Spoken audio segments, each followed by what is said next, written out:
Hi everyone, thank you for having us in this year's The Things conference, and thank you for giving us the opportunity to give you this keynote. My name is Tvetmarken and I work as a solutions manager in RaaLabs. RaaLabs is a technology company within the Wilhelmsen Group. Today we're going to talk about decentralized LoRaWAN on board vessels. So shipping is the glue of global trade today, and it plays a key part of the world economy. Well, looking at the global emissions, you would also see that this industry is responsible for a huge part of it.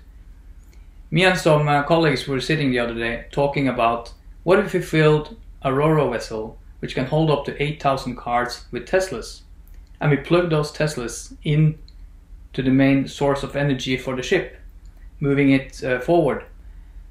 Well, the ship would only be able to move 1/3 of the way between London and New York. And that says something about the amount of energy it takes to move cargo around on the ocean. But it also tells us there is a huge savings potential if you can tap in and make this more efficient. So the past couple of years, RaaLabs has been busy building a business around collecting data and understanding data from vessels. We have built this flexible digital infrastructure we could bring on board to retrieve data from sources you would typically find there. We have built a pipeline, a software pipeline, to retrieve the data, to understand it, to transform it, and to send it to shore or use it on the vessel.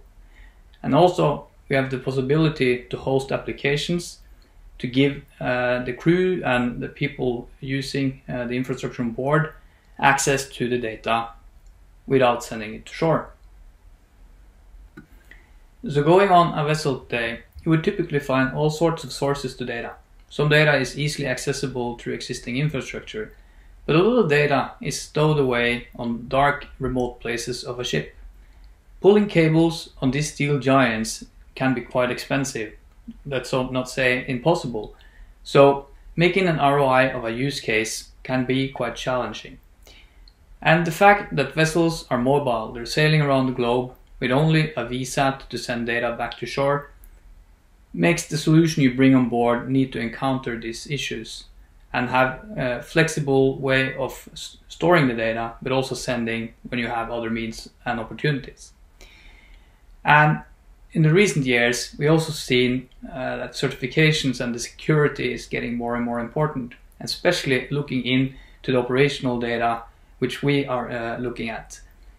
And the cybersecurity threat to this is just exponentially growing, and the risk you're taking needs to be mitigated.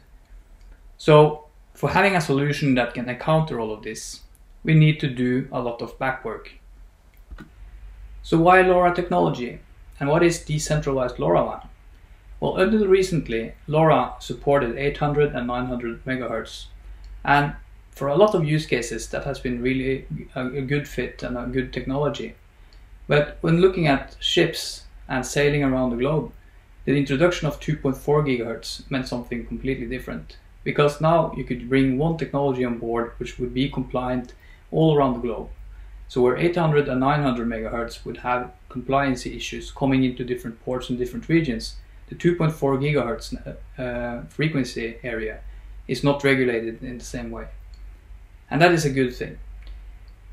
But the challenge with the 2.4 gigahertz frequency spectrum has been that it hasn't performed really good on ships, at least when you look at technologies like Wi-Fi, for example.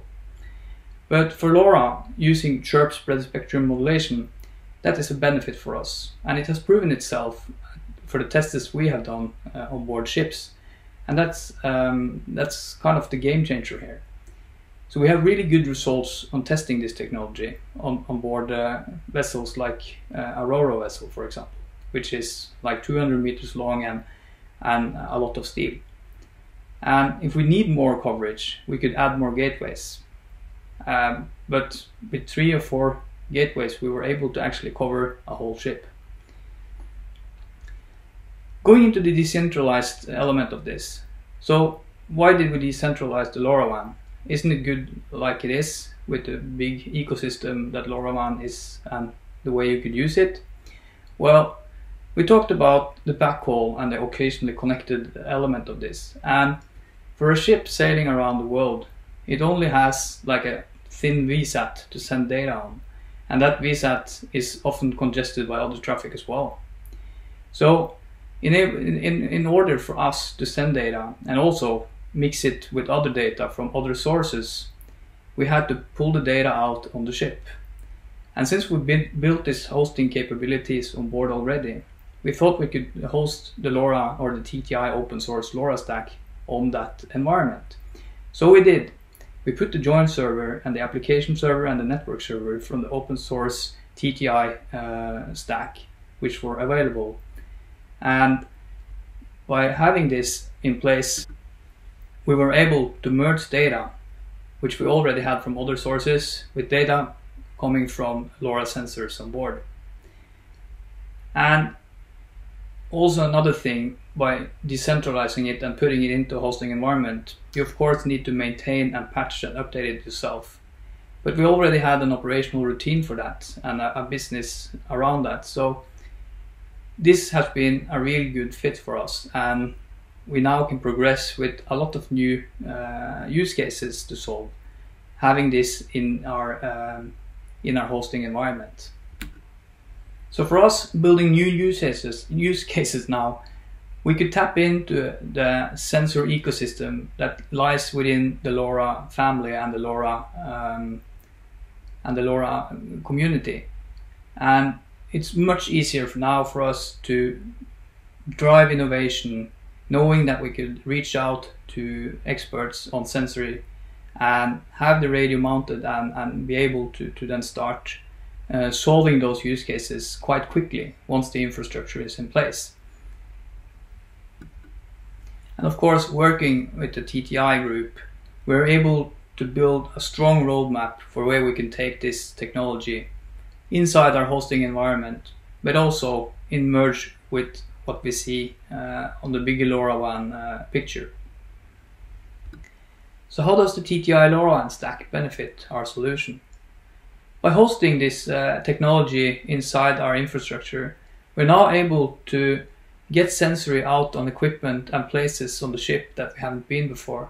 We're able to solve new use cases, having a cost-effective way of getting the data.